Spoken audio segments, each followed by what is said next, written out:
এটা মুভির দ্বিতীয় পার্ট। যদি আপনি প্রথম পার্টটি না দেখে থাকেন তাহলে প্লিজ আগে সেটা দেখে নিন। এই ভিডিওর প্রথম কমেন্টে বা ডিসক্রিপশনে প্রথম পার্টের লিঙ্ক পেয়ে যাবেন। কাহিনী যেখানে ছেড়েছিলাম সেখান থেকেই শুরু করছি। পরের দিন ডন বাড়ি থেকে কলেজের উদ্দেশ্যে বের হবে, বাট তার মা খেয়ে যেতে বলে। খেতে বসতে তার বাবা চলে আসে। তার মা মাংস উঠিয়ে দিচ্ছে। তার বাবা রাগ করে সব মাংস ঢেলে দেয় তার প্লেটে।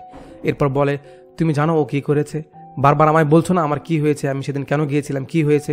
তোমার ছেলে এতদিন সব মিথ্যে বলেছে। ও অন্য কাউকে তার বাবা বলে কলেজে নিয়ে গেছে, রেজাল্ট শিট পাল্টে আমার কাছে পাঠিয়েছে।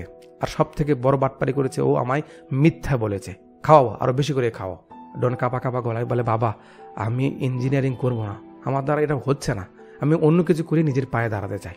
আমি মুভি নিয়ে কাজ করতে চাই, আমি ডাইরেক্টর হতে চাই। বাস এই কথাটা শুনে ডনের বাবার মাথায় যেন রক্ত উঠে গেল। পানির পাত্রটা ছুঁড়ে দেয় ডনের দিকে, বাট লাগে না। খুব রেগে যায় তার বাবা। ডন বলে, ঠিক আছে আমি কিছু করবো না, আমি হোটেলে যাচ্ছি। তার বাবা নিষেধ করে, না আজ থেকে তোর হোটেলে থাকা বন্ধ, তুই বাড়ি থাকবি, আমার চোখের সামনে থাকবি। মন খারাপ করে চুপ থাকে ডন। পরের সিনে আমরা দেখি বাচ্চা সবাই হা করে তাকিয়ে আছে তার দিকে। ডন বলছে, এইভাবে তাকাস না তো তোরা, আমার কিচ্ছু হয়নি, এসব আমি ছোটবেলা থেকে দেখে আসছি, তোরা নর্মাল হ, তোদের এমন দয়া ভরা লুক আমার সহ্য হচ্ছে না। লিলি বলে, দিদি ওর মন খারাপ, যাও তুমি একটু আদর করো। আঙ্গু পাট নিয়ে বলে, কেন কি হয়েছে ওর শুনি, ও আমার কে যে আদর। ডন বলে, ওই কি বলছিস এসব, সবার সামনে ভালোবাসার কথা বলছি, গায়ে লাগছে না? যাক, আঙ্গু একটু পাট নেয়। তখন লিলি বলে, ঠিক আছে চলো আমরা একটু সেলফি টেলফি তুলি। ডন সেলফি তোলার জন্য ক্যামেরা সামনে ধরে, বাট আঙ্গু হাসছে না। লিলি তাকে হাসতে বলে। তখন আঙ্গু বলে, তোমাদের কি একটা খুশির খবর শোনাবো? ডন বলে, হ্যাঁ অবশ্যই শোনাও। আঙ্গু বলে, পুরনো প্রিন্সিপালকে বিদায় করে দেওয়া হয়েছে। ডন বলে, খুব ভালো খুব ভালো। আঙ্গু বলে, ভূমিকে নতুন প্রিন্সিপাল বানানো হয়েছে। ব্যাস, মুখের হাসি নিমিশে গায়েব হয়ে গেল এদের। সিন চলে আসে কলেজে। ভূমি প্রিন্সিপাল হয়েছে সেটা ব্যাপারে হলে সবার সঙ্গে কথা বলার জন্য যাচ্ছে। এই সময় ডন এসে স্যারকে কংগ্রাচুলেশন জানিয়ে বলে, স্যার আমি আমার লক্ষ্য পেয়ে গেছি, দয়া করুন যেন আমি পার হতে পারি। ভূমি একটু মজা নিয়ে ডনকে সঙ্গে নিয়ে হলে যায়। সবাইকে তার ব্যাপারে বলে সব স্টাফরা তালিবালি মারে। বাট যখন ভূমি ডনকে পৌঁছাতে মাত্র তার নাম নেয় ডন বলে, সবাই চিল্লায় ওঠে। ভূমি আরও রেগে যায়। এরপর ভূমি বলে, আজ থেকে কলেজের সব নিয়ম কানুন বন্ধ, কোনো ধরনের বাধা নেই, তোমাদের সবাই যা খুশি তাই করতে পারো, এটা নিয়ে আমি কিচ্ছু বলবো না। বাট এই সব কিছু তোমাদের জন্য, ছাড়া এর জন্য আগের সব নিয়ম কানুন থাকবে, আগে যা যা বলেছিলাম সব একে মানতে হবে। বেচারা ডন গেল ফেসে। সিন চলে আসে পরের দিনে। ডন কলেজে ঢুকতেই এরা দুজন তার সঙ্গে যা তা করা শুরু করে দেয়, বাট ডন কিছুই বলে না। তারপর ভূমি এসে ডনকে ইচ্ছে মতো অপমান করে, বাট তাতেও ডন কিছু করে না, চুপচাপ থাকে। ছেলে পেলে এসে ডনের এই অবস্থা থেকে খুব দয়া দেখায়, বাট ডন তো এসব সহ্য করার ছেলে নয়। সব ছাত্রদের জমা হতে বলে, সবাইকে তার কথা জালে ফাঁসিয়ে তোলে। ডন বলে, আজ থেকে আমরা সবাই পড়াশোনা করব। ছেলে পেলে বলে, ভাই কি বলছে এসব? ডন বলে, ব্যাক বেঞ্চাররা খেপে গেলে কি হয় সেই পাওয়ার আমরা আজকে এই স্যারদের দেখাবো। কি করতে হবে? আজ থেকে প্রতিটা ডাউট স্যারদের জিজ্ঞেস করতে হবে। আজ অবধি যা যা তোমরা বোঝনি, যা যা তোমাদের ডাউট ছিল সব কিছু স্যারদের জিজ্ঞেস করবে, যতক্ষণ না তারা বোঝাতে পেরেছে, ঠিক আছে? যেই কথা সেই কাজ। পরের দিন থেকেই সবাই স্যারদের ধরে বসে।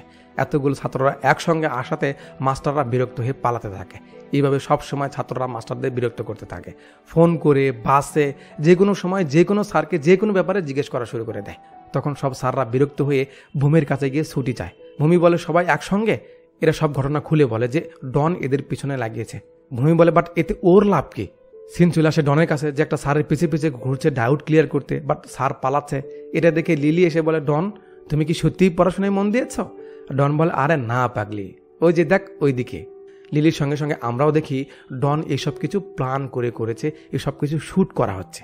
কিভাবে সব প্ল্যান করা হলো আর কি প্ল্যান হলো, একটু কয়েকদিন পিছনে যায়। ডন সিনিয়রকে প্রফেসরের ড্রেস আপ করে কলেজের ভিতরে আনে, কারণ সে কলিউড কম্পিটিশনে অংশগ্রহণ করতে চায়। সিনিয়র বলে, তুই যত ইজি ভাবছিস ওটা তত ইজি না, ওখানে বড় বড় ডাইরেক্টররাও তাদের কন্টেন্ট নিয়ে হাজির হয়, সবাইকে টপকিয়ে তুই তো সেরা 10-এর মধ্যেও থাকতে পারবি না। ডন বলে, তুই আমার ব্যাপারে জানিস না, আমি যা বলি কর। আঙ্গু বলে, বাট স্ক্রিপ্ট, লোকেশন এসব কিভাবে? ডন বলে, এসব রেডি, শ্যুট হবে কলেজে, আর আমাদের ইঞ্জিনিয়ার বানানোর কথা বলে কি বানানো হচ্ছে এসব নিয়েই শর্ট ফিল্মটা হবে, আর এখান থেকে শ্যুটটা শুরু হয়েছে। লিলি বলে, ও আচ্ছা তাহলে এসব চলছে। তারা সেখানেই ছিল। এই সময় ভূমি স্যার চলে আসে। ভূমিকে দেখে লিলি কেটে পড়ে, আর ভূমির কিছু বলার আগে ডনও কেটে পড়ে। ভূমি বলে, এ কিছু তো একটা প্ল্যান করছে। সিন চলে আসে পরের দিনে। ডন তার কাজ নিয়ে কথা বলছিল, এই সময় আঙ্গু এসে বলে, তুমি প্লেসমেন্ট বাদ দিয়েছো কেন? ডন বলে, আমি এমনিতেও কোথাও চাকরি পাবো না, প্লেসমেন্ট ক্লাস করে সময় নষ্ট করতে চাই না, তাই বাদ দিয়েছি। আঙ্গু বলে, তাহলে কি তুমি চাকরি করতে চাও না? ডন বলে, না, আমি চাকরি করা নয়, বরং আমি চাকরি দিব। আঙ্গু একটু সিরিয়াস হয়ে যায়। এভাবে আর কতদিন অপেক্ষা করবে? সিনেমা দিয়ে ভালো কিছু হওয়া খুব কঠিন, আর তুমি কি না? এমন আরও কিছু বাস্তবতার কথা বলে আঙ্গু। ডন বলে, আমি ভেবেছিলাম দুনিয়ার আর কেউ না বুঝুক, অন্তত তুমি আমায় বোঝো। আজ তুমিও বাবার মতো কথা বলছো। তোমার যখন প্রথম দেখেছিলাম সেই সময় তোমার প্রতি আমার যেমন ফিল ছিল, যেমন ভালোবাসা ছিল, সিনেমা বা এই কাজের প্রতি আমার তেমন ফিল এসেছে, তেমন ভালোবাসা এসেছে, মন থেকে আমার তেমন মনে হয়েছে।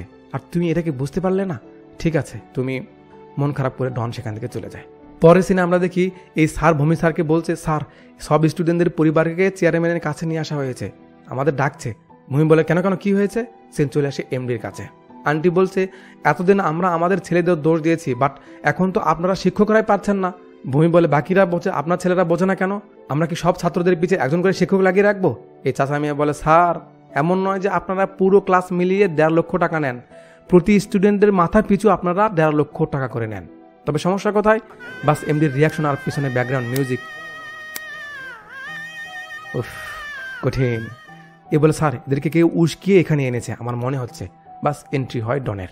আন্টি বলে, যোগ্য প্রফেসরের কর্তব্য হলো যোগ্য ইঞ্জিনিয়ার গড়ে তোলা। এই কলেজে আদৌ কোনো যোগ্য শিক্ষক আছে কিনা আমার এর সন্দেহ হচ্ছে। ভূমি একটু পাট নিয়ে বলে, স্যার এই কলেজের প্রতিটা প্রফেসরের যোগ্যতা সম্পন্ন। এবার ডন এই স্যারকে প্রশ্ন করে, স্যার তাজমহল এত মজবুত কেন? এর পিছনে কি রয়েছে? স্যার একটু সামনে এসে সুন্দর করে বলে, ভালোবাসা। এর পিছনে ভালোবাসা রয়েছে। বাস আবার বেজে ওঠে ব্যাকগ্রাউন্ড মিউজিক। সবাই অবাক হয়ে চেয়ে আছে। চেয়ারম্যান বলে, শালা মান সম্মান থাকলো না। ভূমিও রেগে যায়। চেয়ারম্যান বলে, তাহলে কি তুমি এখন প্রফেসরদের পরীক্ষার ব্যবস্থা করতে বলছো? ডন বলে, জি স্যার, একদম। আমরা স্টুডেন্টরা প্রশ্নে বানাবো আর সব স্যারদের পরীক্ষা দিতে হবে, তাহলেই তো বোঝা যাবে কে কেমন যোগ্যতা সম্পন্ন। ডনের প্রস্তাবকে স্টুডেন্টদের ফ্যামিলিরাও সমর্থন করে। এমডি একটু ভাবছে কি করবে। এই সময় ডন বলে ওঠে, স্যার যদি এমন ব্যবস্থা করা হয় না, তাহলে এই কলেজে শুধু স্টুডেন্টরাই যোগ্যতা সম্পন্ন নয়, এই কলেজের প্রফেসররাও যোগ্যতা সম্পন্ন এমন আপনি বিজ্ঞাপনে লিখতে পারবেন।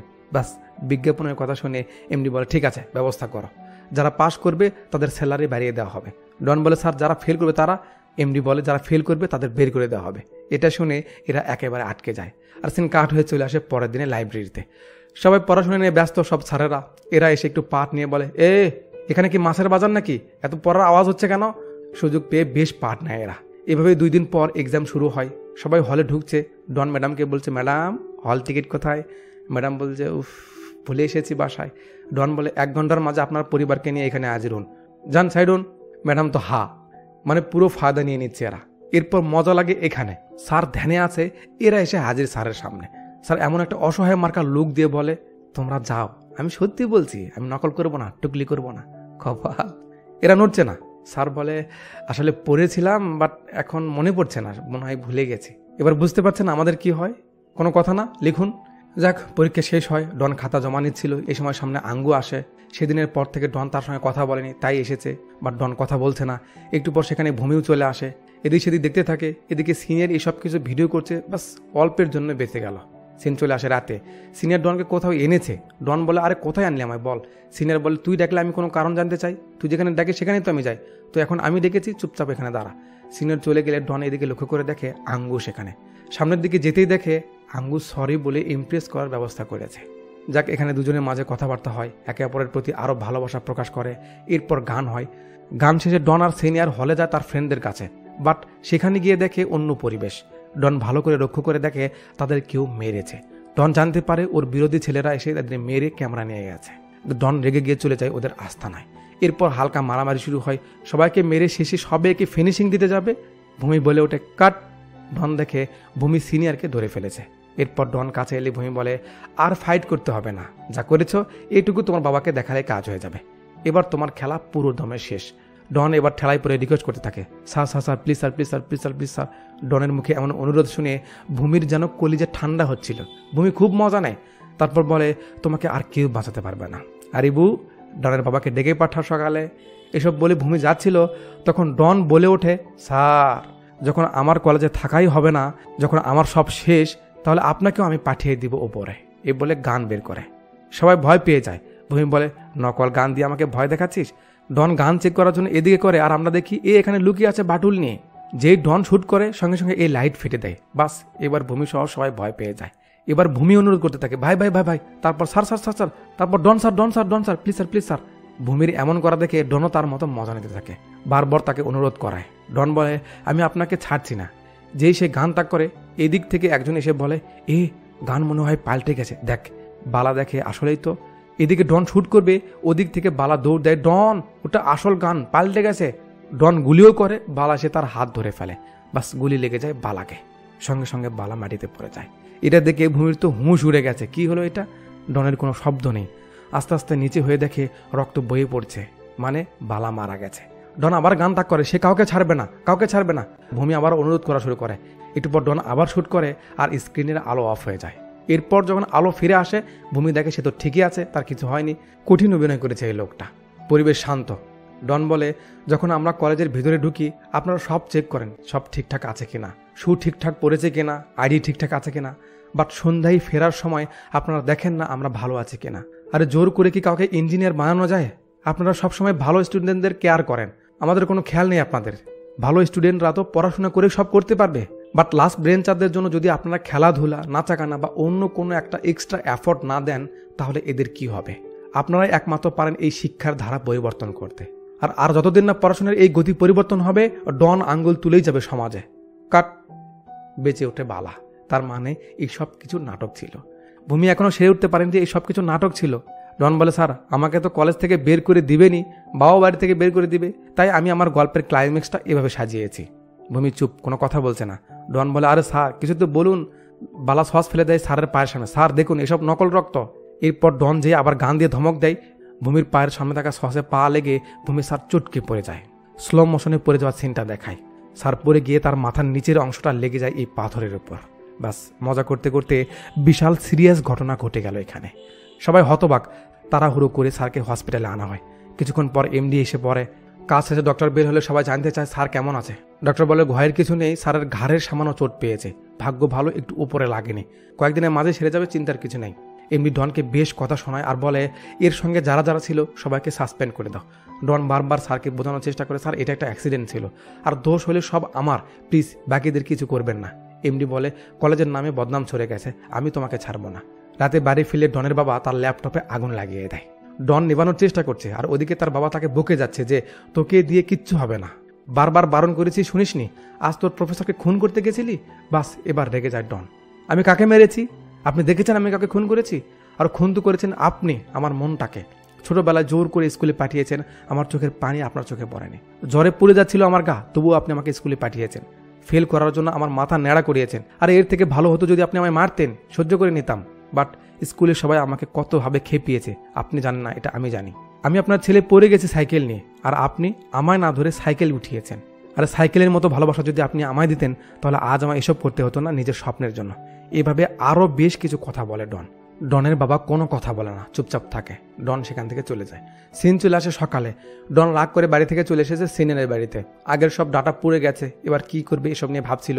তখন সেই কম্পিটিশনের কিছু নিউজ দেখায় যে সবাই কিভাবে তাদের কাজ করে যাচ্ছে, আর ভিডিও জমা দেওয়ার মাত্র 15 দিন বাকি আছে। ডন ভাবনায় পড়ে যায়, এখন কি করবে। অন্যরা যেভাবে করছে এভাবে 2 লাখ টাকার মতো লেগে যাবে, এমনটা বলে সিনিয়র। আর নতুন করে গল্প লিখতে বলে। এরপর দুজন ওর কাছে যায় টাকার জন্য, কাজ হয় না। সেই মামার কাছেও যায় যে বলেছিল প্রয়োজন পড়লে আসতে, বাট টাকার কথা শুনে সেও হেল্প করে না। ডন ভাবনায় পড়ে যায় এখন কি করবে। আঙ্গু এসে খুব সুন্দর কিছু কথা বলে ডনকে। ডন বলে, সময় বেশি নেই, আর আমার কিছুই হচ্ছে না, আমি কি করে জিতবো কিছু বুঝতে পারছি না। তখন আঙ্গু বলে, দেখো জিতার চিন্তা করো না, আগে শুরু করো, পরে জিত হার নিয়ে ভাববে। এরপর এই বাচ্চাদের খেলা দেখিয়ে বলে, ওই দেখো ওই বাচ্চাটা ঢিল ছুটছে, প্রথমটা ওখানে পড়লো, এবার দেখবে দ্বিতীয়টা প্রথমটার থেকে আগে যাবে। হ্যাঁ তাই হয়। আঙ্গু বলে, দ্বিতীয়টা আগে যাওয়ার কারণ হলো প্রথমটার কোনো লক্ষ্য ছিল না, বাট দ্বিতীয়টার লক্ষ্য ছিল প্রথমটাকে পার করতে হবে। কি সুন্দর কথা না? সো আগে শুরু করো, তারপর লক্ষ্য নির্ধারণ হলে অবশ্যই জিততে পারবে। আমি আপনাদের সবাইকে বলছি। এবারে তার সোনার কিছু জিনিস বের করে দেয় আঙ্গু, এগুলো দিয়ে শুরু করো, টাকা পেয়ে আমায় কিনে দিও। বাস ডন গল্প লেখা শুরু করে। আঙ্গু তার ল্যাপটপটা ডনকে দিয়ে দেয় যেন কাজ করতে পারে। অবশেষে লিখতে লিখতে একটা হেডলাইন পেয়ে যায়, আনটোল্ড লাভ। তারপর টাইটেলের যুক্তিটা, তার পেছনের কাহিনীটা সবাইকে বোঝায়, সবাই পছন্দ করে। তারপর অডিশন নেওয়া হয়, পারফেক্ট লোক পাওয়া যায় না, যার কারণে ডনের মাথায় আসে আঙ্গুর কথা। তারপর আঙ্গুর বাবাকে বলে তাদের বাসাটা শুটিংয়ের জন্য ইউজ করে। বাবার ক্যারেক্টারে এই মুরব্বিকে নিয়ে নেওয়া হয়। বাস শুরু হয়ে যায় শুটিং। এর মাঝে ডন মাঝে মাঝে স্যারকে দেখতে যায়, আর সব স্টুডেন্টরা মিলে এমডির কাছে গিয়ে ক্ষমা চায়, যার মধ্যে এরাও মিশে যায়। তো একদিন এরা রাস্তায় একটা শ্যুট নিচ্ছিল। এই সময় ভূমি স্যার হসপিটাল থেকে বাড়ি যাচ্ছিল। রাস্তায় ডনের শুটিং দেখে স্যার একটু চেয়ে চেয়ে দেখে তাদের কাজ। তারপর সিন কাট হয়ে চলে আসে পরের দিন সকালে। আমরা দেখি ডন এখানে চুপচাপ বসে আছে। স্যার বলছে, তোমার কাজ কেমন চলছে? ডন বলছে, জি স্যার, চলছে, ভালো চলছে, নতুন কাহিনী শুরু করেছি। স্যার বলে, হ্যাঁ, যে জন্য তোমায় এখানে ডেকেছিলাম, তো আমার চেয়ারম্যানের সঙ্গে কথা হয়েছে, তুমি সাপ্লিগুলো ক্লিয়ার করে ডিগ্রি নিয়ে যেও। এ কথা শুনিয়ে ডন হা করে ওঠে যে, স্যার এসব কি বলছে? ডন বলে, স্যার আপনি সবসময় বলতেন আমায় কখনো গ্র্যাজুয়েট হতে দেবেন না, অথচ আজ। ভূমি বলে, তা হয়তো বলেছি ঠিকই, কিন্তু কখনো করতাম না এমনটা। যদি এমনটা হতো তাহলে তোমার থেকেও খারাপ স্টুডেন্টরা পার হয়ে গেছে। কিভাবে হয়েছে তাহলে? সবাই আমায় মামলা করতে বলেছিল তোমার নামে, বাট আমি করিনি, কারণ আমি একজন শিক্ষক। আমি কখনো চাইবো না আমার ছাত্রের লাইফ নষ্ট হয়ে যাক। স্যারের মুখে এইসব শুনে ডন অবাক হচ্ছে। ভূমি স্যার আরও বলে, তোমরা ভুল করাটা স্বাভাবিক, বাট আমাদের কাজই হলো তোমাদের ক্ষমা করে দেওয়া। আমার প্রফেসর আমায় ক্ষমা করেছে, তাই আজ আমি এখানে। তোমাদের শাসন করতে পারলে তোমরা ভালো কিছু করতে পারবে, এই জন্যই আমরা কঠোরতা দেখাই।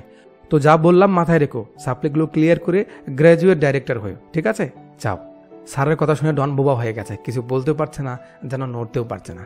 স্যার বলে, কি হলো, যাও। ডন মনে মনে ভাবছে, ইস, এই মানুষগুলোর কাছ থেকে আর কত কি না শেখার আছে, আর আমি মন খারাপ করে আসছিল।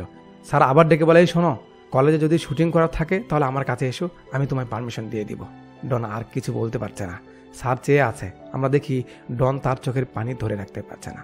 পানি মুছে স্যারের দিকে হয়ে একেবারে মন থেকে বলে, sir I am sorry sir, যা কিছু করেছে সব কিছুর জন্য সরি বলে ডন। স্যার বলে, এই কি হচ্ছে এসব, যা এখান থেকে যা। শিক্ষকদের অবদান এই জন্যই অতুলনীয়। ফিরে এসে ডন সবাইকে বললে সবাই অবাক হয়ে যায় ভূমির এমন উদারতা দেখে। শর্ট ফিল্মের কাজ শেষ, বিচারকরা দেখছে, তারপর তাদের নোটিশ দিয়েছে যে তাদের সিলেক্ট করা হয়েছে। সবাই বেশ খুশি হয়। চলে আসে সেই দিন যারা অপেক্ষা করেছিল এতদিন ধরে। তারা যাদের সিলেক্ট করা হয়েছে সবাইকে নিয়ে আসা হয় চেন্নাই। অনুষ্ঠানের প্রধান বিচারপতি এসে পড়ে। তারপর এক এক করে সবার কনসেপ্ট দেখা হয়। সবার শেষে আসে চক্রবর্তীর নাম। চক্রবর্তী স্টেজে উঠে সবার আগে এমন আয়োজন করার জন্য স্যারকে ধন্যবাদ জানায়। তারপর বলে, আমি যেটা দেখাতে চলেছি এটা সাধারণ কোনো কাহিনী নয়, এটা বাস্তব কাহিনী, এটা আমার কাহিনী। সিন চলে আসে পেছনে। ডন বাড়ি থেকে চলে এলে পরে তার মা তার সঙ্গে দেখা করতে যায়। ডন বলে, মা এভাবে তাকিও না, আমি তোমার উপর রেগে নেই, আমার রাগ আমার বাবার ওপর। তার মা বলে, হ্যাঁ আমি জানি, আমি সব শুনেছি, তবে আজ তুই কিছু কথা শুনে রাখ। হওয়ার 4 বছর অবধি তুই কথা বলতে পারতি না। তোর বাবা আমাদের এখানকার এমন কোনো মন্দির নেই যেখানে তোর বাবা তোর জন্য মান্যত করেনি, তারপর তুই কথা বলতে পেরেছিস, আর সেই মুখেই তোর বাপকে এতগুলো কথা শোনালি। ডন খানিকটা চমকে উঠে মায়ের দিকে তাকায়। ডনের মা বলছে, তোর বাবার সম্পর্কে একবার একটু জানলি না? এরপর তার মা অনেকগুলো কথা বলে যেগুলো আমাদের শোনানো হয় না, পরে শোনানো হবে। মায়ের কথা শুনে ডন অবাক হচ্ছে। পরে তার মা বলে, তোর বাবা সবসময় তোর উপর নজর রেখেছে, তুই অন্যের কাছে গেছিলি টাকার জন্য, এটা তোর বাবার সহ্য হয়নি, এই নে টাকা, আর এই হলো মেয়েটার চুরি, ওকে ফেরত দিয়ে দিস। ডন এবার আরও অবাক হচ্ছে। যাওয়ার আগে তার মা আরও কিছু কথা বলে চলে যায়। সিন চলে আসে ডনের বাড়ি। তার বাবা বসে বসে সেই পাত্রটা ঠিক করছে। তার মা এলে বলে, কি করছে ছেলে? মা বলে, রেগে আছে এখনো, আমি বুঝিয়েছি। বাবা বলে, আমিও অন্য সব বাবাদের মতোই ছিলাম, বাট আমি বুঝতে পারিনি আমার ছেলেটা অন্য ছেলেদের মতো না। আমি ভেবেছিলাম আমার মতো যেন ওর লাইফটা না হয়, এই জন্য শাসনটা একটু বেশি করে ফেলেছি হয়তো। আজ যখন ও নিজের জন্য চেষ্টা করছে তো ঠিক আছে, কোনো সমস্যা নেই। যখন কোনো মানুষ তার স্বপ্ন পূরণের জন্য লড়াই করতে পারে তখন তাকে আটকানো যায় না। আমার সবাই ডাইরেক্টরের বাবা বলবে তো ঠিক আছে, সমস্যা নেই। মা বলে, তুমি যাই বলো না কেন, ও ঠিক করে নেই এইভাবে তোমার সঙ্গে কথা বলে। বাবা বলে, আরে কি করছো, ও বাচ্চা একটা ছেলে, যাও তুমি যাও। তো তার মা কাজ করছিল। একটু পর ডন বাড়িতে আসে। মা কিছু বলে না। ডন ভিতরে এসে বসে পড়ে বারান্দায়। তার মা হাতের কাজ শেষ করে বাবাকে ডাকতে যায় যে, ওঠো ওঠো, তোমার ছেলে এসেছে। আরে ওঠো না, তোমার ছেলে তোমার সঙ্গে কথা বলতে এসেছে, ওঠো ওঠো। বারবার ডাকে, বাট ওঠে না। আর একটু পর তার মা চিল্লায় ওঠে, কারণ ডনের বাবা এই দুনিয়াতে আর নেই, মারা গেছে। মায়ের কান্না শুনে শক লাগে ডনের। মূর্তির মধ্যে কি হলো? ডন যেন পাথর হয়ে গেছে, নড়তে পারছে না, একেবারে মূর্তি হয়ে গেছে সে। আস্তে আস্তে সময় যায়, লোকজন আসে। ডন সেখানেই বসে। সবাই মিলে বের করে তার বাবার লাশ বাইরে রাখা হয়। সবাই কান্না করছে, বাট ডন একদম চুপ। এরপর ডনের তার মায়ের কথা মনে পড়ে। সেদিন তার মা যা যা বলেছিল, যে তুই যখন প্রথম হলি তোর বাবা তোকে কোলে নিয়ে ভগবানের সামনে দাঁড়িয়ে কি চেয়েছিল জানিস? চেয়েছিল, হে ওপরওয়ালা, এটা আমার জান, তোমার যে কোনো কষ্ট আমায় দিও, আমার ছেলেকে আমার ভাগের সবগুলো সুখ দিও। ছোটবেলায় তুই তো স্কুলে কাঁদতে কাঁদতে গিয়েছিলি, মনে আছে, বাট তুই তো ভিতরে গিয়ে একটু পরে ভালো হয়ে গিয়েছিলি, হাসছিলি। তোর বাবা তোর হাসি দেখার জন্য খালি পায়ে প্রখর রোদে তোকে লুকিয়ে লুকিয়ে দেখছিল। স্কুল শেষে না হওয়া পর্যন্ত সেখানে দাঁড়িয়ে থাকতো, আর স্কুল শেষে তোকে কোলে করে নিয়ে বাড়ি ফিরতো। কি বলেছিলি? সাইকেলের থেকে তোকে কম ভালোবাসতো? সাইকেলই ছিল আমাদের পরিবার চালানোর একমাত্র সম্বল, এই জন্য সাইকেলকে তোর বাবা এত যত্ন করতো, ভালোবাসতো না। পড়ে গেলে তোকে ধরে নিয়ে যাতে তুই নিজের পায়ে দাঁড়াতে পারিস। তোকে নিঃস্বার্থভাবে ভালোবাসতে চেয়েছিল, এই জন্য আমরা আর কোনো সন্তান নেইনি। তার ভয় ছিল বেশি আদর দিলে তোর পড়াশোনায় ক্ষতি হতে পারে, সেই জন্যই তার সব অনুভূতি দমিয়ে রেখে তোকে শাসনে রাখত। তুই ব্যথা পেলে তোর থেকে বেশি তোর বাবা আফসোস করতো। তুই সবসময় আমাদের এটা ওটা কিনে দিতে বলতিস, তোর বাবা তোর ওপর চটিয়ে যেত, কিন্তু পরে সেই বলতো ওকে যদি এই পৃথিবীটা কিনে দিতে পারতাম, বাট আমার যে সামর্থ্য নেই এটা ওকে কি করে বোঝায়। যখন তোর বাবার মতো একজন শক্ত মানুষের চোখে জল আমি দেখেছিলাম, তার যন্ত্রণা আমারও অনুভূতি হচ্ছিল। তাকে শান্ত করার সময় বুঝতে পেরেছিলাম সে কতটা কষ্টের মধ্যে রয়েছে। তুই কি বলেছিলি সে নাকি তোর ভালো চায়নি, কিন্তু তুই বাড়ি এলে তোর জন্য মাংস কিনে আনতো কে? মাংসের ভালো ভালো অংশ তোর জন্য কে কিনে আনতো? তোকে যেন ঋণের বোঝা নিতে না হয় এই জন্য সব আগেই মিটিয়ে দিয়েছে। কলেজে গ্র্যাজুয়েট হয়ে তোকে মঞ্চের উপর দেখা তো বাবার স্বপ্ন ছিল। যখন হুট করে তুই সিনেমা লাইনে যাওয়ার সিদ্ধান্ত নিলি, তোর অবস্থা তার মতো হয়ে যাবে ভেবে সে আতঙ্কিত হয়ে পড়ে। নিজের কষ্ট বুঝাতে না পেরে তোর সব জ্বালিয়ে দেয়। ডনের চোখ বড় হয়ে যাচ্ছে, কোনো কথা বলছে না, জাস্ট শুনে যাচ্ছে। যাওয়ার সময় তার মা বলে, জানতে চেয়েছিলি না তোর বাবা তোর জন্য কিছু করেছে কিনা? না, তোর জন্য কিছু করেনি, বাট নিজের চিন্তা না করে সারাটা জীবন নিঃস্বার্থভাবে সব কিছু তোর জন্যই করে গেছে। তুই বলেছিলি সে তোর প্রতি বাবার কর্তব্য পালন করেনি, কিন্তু আমি বলছি হাজার খুঁজলেও তার মতো বাবা আর পাবি না। তুই কখনো বাবার মতো করে তাকে দেখিসনি। বাবার পায়ের অবস্থাটা কখনো দেখেছিস? দেখলে তাকে ওভাবে কথা বলে কষ্ট দিতে পারতি না। ডনের মনে পড়ে তার বাবার পায়ের কথা। এবার ডন ধীরে ধীরে তার বাবার পায়ের দিকে যে নজর করে, আমরা দেখি তার বাবার পায়ের এই অবস্থা। একটা পরিবার চালাতে আমাদের বাবারা এভাবেই নিজেকে বিলিয়ে দেয়। বাবার কথা ভেবে ডন আর নিজেকে ধরে রাখতে পারে না। বুক ফেটে কান্না চলে আসে ডনের, আর চট করে এসে দুই হাত দিয়ে বাবার পা জাপটে ধরে হাউমাউ করে কান্নায় ভেঙে পড়ে আর চিল্লাই ওঠে, আব্বা আব্বা আব্বা বলে অঝরে কেঁদে যায় ডন। নিজেকে আর কিভাবে বুঝাবে সে শেষবারের মতো কথা বলতে পারেনি বাবার সঙ্গে। বাবার সামনে কাঁদে আর বলে, বাবা একবার আমার জড়িয়ে ধরার সুযোগও কেন দিলে না তুমি? বাবার বুকে পড়ে গিয়ে হু হু করে কাঁদতে থাকে। উফ, কি সিন মাইরি! মনে হচ্ছে এটা অ্যাক্টিং করছে, মনে হচ্ছে না, কঠিন। তারপর বাবারা কিভাবে ছেলেদের আদর করতো, কিভাবে ক্ষমা করতো, এসব স্মৃতিচারণ করে লেখা ওঠে untold love, direct by Chakraborty. মনে আছে আপনাদের? এটা কিন্তু শর্ট ফিল্ম চলল। বাস এমন স্টোরি দেখে সবাই কেঁদে ওঠে। ডনের চোখের পানি আর থামছে না। তার মা তাকে সান্ত্বনা দেয়। পাশের সিটেই বাবার কাপড়গুলো রেখেছে, তাতে হাত বোলায়। সব ছেলে মেয়ে সাধুবাদ জানায়, সবাই অনেক খুশি হয়। এরপর পত্রিকার মাধ্যমে আমরা জানতে পারি চক্রবর্তীর প্রথম মুভি হিট করে, 100 কারোর কামায়। তারপর সে তার গার্লফ্রেন্ডকে বিয়ে করে, শেষে পুরস্কারও পায়। এই যে সব দেখছেন, এই সব কিছু কিন্তু এই মুভির ব্যাপারেই বলছে, বুঝতে পারছেন? এই জন্যই আমি শুরুতেই ডাইরেক্টরের ব্যাপারে বলেছিলাম যে উনি এটা মুভি নয়, নিজের কাহিনী বলেছে। সিন চলে আসে চক্রবর্তীর কাছে। অনেক বাধা পেরিয়ে সেই যায়নি, এখন শেষ হলো। অবশেষে পৌঁছে গেছে চক্রবর্তী কলেজে। গাড়ি থামলে চক্রবর্তী ভেতর থেকে বের হয়, সবাই তাকে স্বাগতম জানায়। এখন অনেক বড় সেই ডাইরেক্টর, সবাই তাকে চেনে। ভিতরে চলে যায় চক্রবর্তী। একটু পর ভূমি আসে। সে বলে, আরে প্রধান অতিথি এসেছে, তোমরা কই? আসো, তাকে বরণ করে নাও। এ বলে, স্যার প্রধান অতিথি তো এসেছে। ডাইরেক্টর সাহেব তো ভিতরে চলে গেছে। ভূমি রেগে গিয়ে বলে, আরে ও প্রধান অতিথি নয়, ও এখানে সার্টিফিকেট নিতে এসেছে, ডিগ্রি নিতে এসেছে। ভাই সাহেব হা করে ওঠে। সিন চলে আসে ভিতরে। অবশেষে চক্রবর্তী তার গ্র্যাজুয়েশন কমপ্লিট করলো। চক্রবর্তী নেমে যাচ্ছে। এই সময় সবাই বলে, স্যার কিছু বলুন। সবাই অনুরোধ করে। ভূমি বলে, কি ফ্যান নাকি? ডন বলে, না স্যার, ফ্যামিলি। চলো কিছু বলো। আরে স্যার আপনি থাকতে আমি কি বলবো? ভূমি বলে, চলো চলো চলো। ভূমি চক্রবর্তীকে নিয়ে মাইকের কাছে এসে বলে, স্টুডেন্টস, তোমরা তো ওকে সবাই পরিচালক হিসেবে চেনো, কিন্তু আমি ওকে কলেজের ডন হিসেবে চিনি। এরা সবাই এখানেই ছিল, তালিবালি মারছে। ভূমি বলে, কলেজের 80% বই পোকা স্টুডেন্টদের নিয়ে আমি চিন্তা করতাম, তাদের নিয়ে আমি ভাবতাম। তবে ও আমায় ওর মতো 20% শিক্ষার্থীদের নিয়ে ভাবতে বাধ্য করেছিল। এখন আমাদের কলেজের ছাত্রছাত্রীরা অন্য সব ক্ষেত্রেই এগিয়ে, আর ওই সব শিক্ষার্থীদের স্বপ্নের প্রথম মশাল বহনকারী এই ডন। এখন অনেক বড় ডাইরেক্টর। তবে যাই বলি না কেন, ও আমার দেখা সবচেয়ে খারাপ ছাত্র ছিল। চক্রবর্তী বলে, আরে স্যার কি করছেন? সবাই হেসে ওঠে। ভূমি বলে, না না না, কিছু বলো। চক্রবর্তী সামনে এসে বলে, স্যার এটা আমার পাওয়া সেরা ইন্ট্রো। এরপর চক্রবর্তী বলে, স্যার যেমন বলল আমি ডন ছিলাম।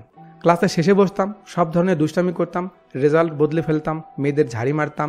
এই সব কিছু করে কি তোমরা নিজেকে ডন মনে করবে? একদম না, এসবে কিছুই নেই। যে ব্যক্তি তার প্রতিভাকে বের করে জীবনে সফলতা অর্জন করতে পারবে সেই হলো প্রকৃত ডন। কলেজে যখন আমার ডন বলতো তখন সেই সময় সেই ফিলটা আসেনি, বাট আজ নিজেকে ডন মনে হচ্ছে। যদি জানতে চাওয়া হয় পৃথিবীর মধ্যে সবচেয়ে ভাগ্যবান ব্যক্তিকে, আমি বলবো সেই যার ভালো বন্ধুবান্ধব আর পরিবার আছে। সো তোমরাও খুঁজে নেবে। আমরা কলেজের স্যারদের তেমন সম্মান করি না। স্যারদের পচাতে পারলে ভাবি আমরা হিরো, বাট এমন না। স্যারদের মন বিশাল, তাদের মতো হিরো আর কেউ নেই। আর আমার তেমন একজন হিরো হলো ভূমি স্যার। স্যারের দিকে তাকিয়ে বলে, sir many many thanks, I love you sir. Bhumi sir বেশ খুশি হয়। চক্রবর্তী বলে, আজ আমার সব কিছুর জন্য একটা মানুষ জড়িত, আমার বাবা। বাবার ইচ্ছে ছিল আমাকে কলেজের স্টেজে ডিগ্রি নিতে দেখা, এজন্য সময় বের করে আমি সাপ্লিগুলো ক্লিয়ার করেছি। আজ আমার হাতে ডিগ্রি, বাট আমার পাশে আমার বাবা নেই। আমার সন্তানদের হিরো বানাতে গিয়ে আমাদের বাবারা সব সময় ভিলেন সেজে থাকে। তোমাদের সবাইকে বলছি, বাবা মা বেঁচে থাকতে তাদের মনটাকে একটু বোঝার চেষ্টা করো, তাদের ইচ্ছে জানার চেষ্টা করো, কারণ অবশেষে যখন তাদের বুঝে উঠবে তখন হয়তো তাদের পাশে নাও পেতে পারো। বাবার কথা ভেবে আবারও ইমোশনাল হয়ে পড়ে চক্রবর্তী। তারপর তার বাবাকে ফিল করে যে তার কথা শুনে তালি মারছে, বাবার দিকে হা করে চেয়ে আছে। আর একটু পর সবাই তালি দিয়ে ওঠে। চক্রবর্তী একটু হেসে উঠে সবাইকে ধন্যবাদ জানায়, আর মুভিটা এখানেই শেষ হয়ে যায়। পরের সিনে আমাদের দেখানো হয় কলেজের গ্যালারিতে চক্রবর্তীর ছবি লাগানো আছে। মুভির কাহিনী জাস্ট কাহিনী নয়, এটা এই ডিরেক্টরের জীবনী হয়তো, এই জন্যই এতটা ফুটে উঠেছে। এতক্ষণ পর্যন্ত ধৈর্য ধরে এত লম্বা ভিডিও দেখার জন্য আপনাকে অসংখ্য ধন্যবাদ।